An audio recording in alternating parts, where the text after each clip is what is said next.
जमाली अंदर हिक दीन जो आहे इदारो।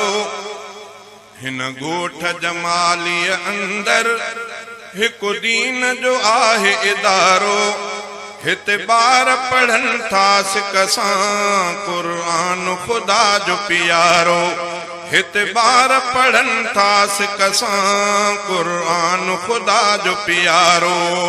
हिन गोठ जमाली अंदर हिक दीन जो आहे इदारो। हिते बार पढ़न था सिकसां कुरान खुदा जो प्यारो।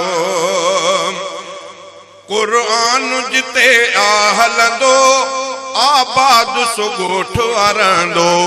कुरान जिते आहलंदो आबाद सो गोठ वारंदो। कुरान मिठे जे सदके मींहुं रहमत जो आवसंदो। कुरान अनूर हिदायत कुरान थो आणे सुधारो। कुरान अनूर हिदायत कुरान थो आणे सुधारो। हिते बार पढ़न था सिकसां कुरान खुदा जो प्यारो।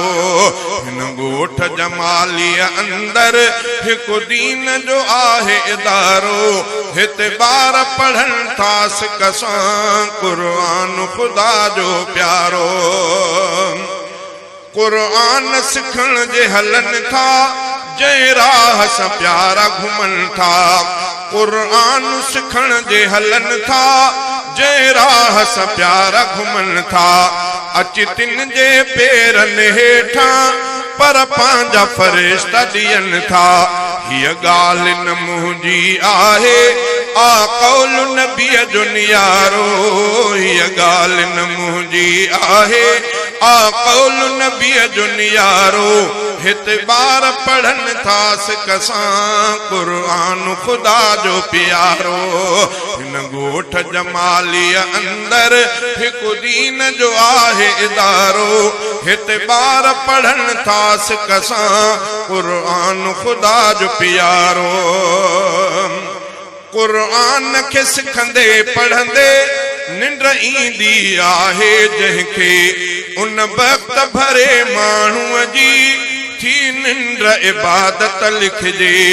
कुरान के सिखंदे पढ़ंदे निंड ईंदी आहे जंहिंखे उन वक्त भरे माण्हूअ जी थी निंड इबादत लिखजे। कुरान सजो आ रहमत कुरान हक जो चारो। कुरान सजो आ रहमत कुरान हक जो चारो। हिते बार पढ़न था सिकसां कुरान खुदा जो प्यारो। हिन गोठ जमाली अंदर हिक दीन जो आहे इदारो। हिते बार पढ़न था सिकसां कुरान खुदा जो प्यारो।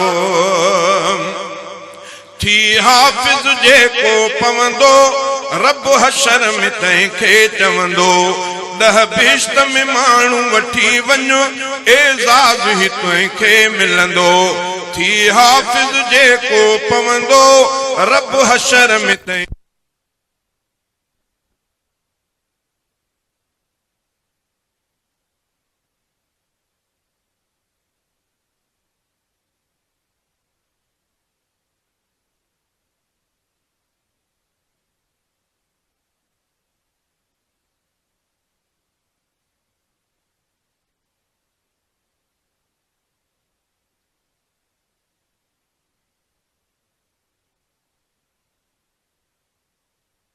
कदीर निरालो आ इल्म जो आंदो उजालो। हिन दीन इदारे जो क्यों तई रोशन आहे नालो। ऐं गाज़ी नजीबुल्ला भी चमकायो इल्म जो तारो। हिते बार पढ़न था सिकसां कुरान खुदा जो प्यारो। हिन गोठ जमाली अंदर हिक दीन जो आहे इदारो। हिते बार पढ़न था सिकसां कुरान खुदा जो प्यारो। शहजादा मुबारक तिनखे जिन आहे पढ़ायो बचन खे।